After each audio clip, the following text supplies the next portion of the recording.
এরাও শত্রু, মুখোশের আড়ালে।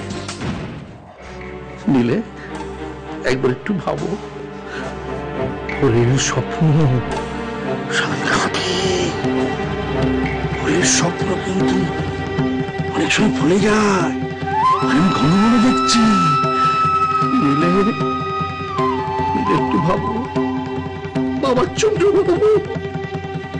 যাই হো যাই যাবে না।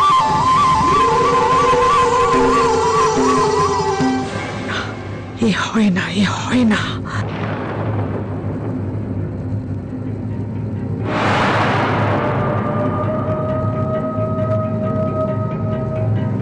হে ভগবান, তুমি আমার রাস্তা দেখাও। বলো, আমি এখন কি করব? বলো, আমি এখন কি করব?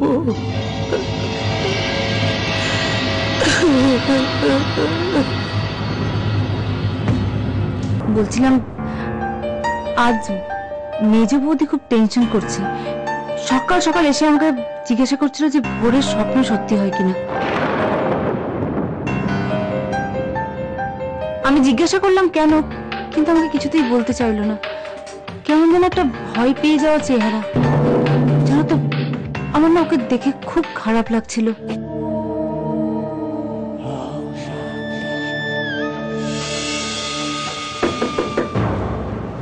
কে? আমি পরমা, তোমার সঙ্গে একটু কথা আছে, ভেতরে আসবো? ভিতরে ভিতরে।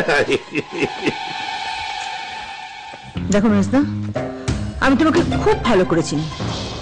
তুমি কি করতে পারো কি করতে পারো না খুব ভালো করে জানি। আমি তোমার কাছে হাত জোর করেছি, এই বাড়িতে যে শান্তিটা আছে প্লিজ সেটাকে নষ্ট করো না। তুই আমার কাছে হাত জোর করে কেন বলতো? আরে আমি তো বলছি যে আমি কিছু করিনি। ঠিক আছে, তুই তোর মেজ বৌদিকে জিজ্ঞাসা করে দেখ। দেখো, আমি তোমার কাছে হাত জোর করেছি বলে ভেবো না আমি দুর্বল হয়ে গেছি। ঠিক আছে, তুমি বলছো যে তুমি এর মধ্যে কিছু বলনি, আমি মেনে নিচ্ছি। কিন্তু সত্যি যদি তুমি কিছু করে থাকো না, আমি কিন্তু চুপ করে বসে থাকবো না। থাকিস না, চুপ করে থাকিস না। চুপ করে আছিস কেন? ইনকলাব জিন্দাবাদ বল, ইনকলাব জিন্দাবাদ, ইনকলাব জিন্দাবাদ। কিন্তু তার আগে তো প্রমাণ করতে হবে তোকে যে কাজটা আমি করেছি কিনা। ঠিক আছে, তাই করব। কেমন আছো? শুনলাম সকাল থেকে খাওয়া দাওয়া করোনি, শরীর ঠিক আছে তো? হ্যাঁ বড়দা, সব ঠিক আছে। দেখো, সামনে নন্দিনীর স্বাদ, তুমি অসুস্থ হয়ে পড়লে কিন্তু চলবে না। তুমি তো জানো নীলিমা, তোমার উপর কতটা নির্ভর করি আমি। হ্যাঁ বড়দা, আমি জানি। আপনি নিশ্চিন্তে থাকুন, সব ঠিকঠাক হবে। হ্যাঁ, ভালো কথা। মেনু টেনু সব ফাইনাল করে ফেলেছো তো? দেখো আইসক্রিম যেন থাকে, নন্দিনী কিন্তু আইসক্রিম ভীষণ ভালোবাসে। ছোট মা, এটা তো আমার মনেই ছিল না। বড়দা, মেনুতে ঠিক আইসক্রিম থাকবে। আমি বুঝলাম যে পার্টিটা যদি ককটেল পার্টি হতে খুব ভালো হতো, তাই না?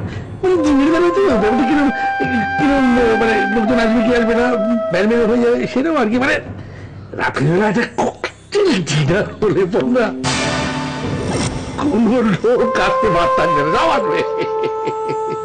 এই পরিবারে দুটো মানুষ কখনো বদলাবে না, এক তুই আর এক হলো সীমা। বাইরের লোকজনকে ঠকাচ্ছিস, বাইরে গিয়ে এসব পড়বি। নীলিমা, তোমার কোনো রকম অসুবিধা হলে আমাকে বলো। নন্দিনীর স্বাদ নিয়ে কোনো রকম প্রবলেম হোক আমি চাই না। মা, মা তোমার সামনে দাঁড়িয়ে আমাকে বন্ধ বলে গেল, তুমি কোনো প্রতিবাদ করলে না? তুই বুঝতে পারছিস না, এটা তো তোদের দুজনের মধ্যে কথা হচ্ছে, আমি কি বলবো বলতো?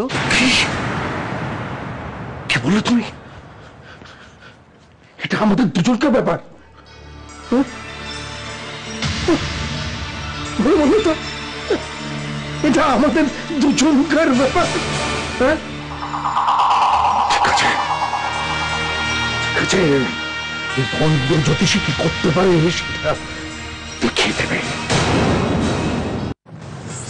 এরাও শত্রু, মুখোশের আড়ালে।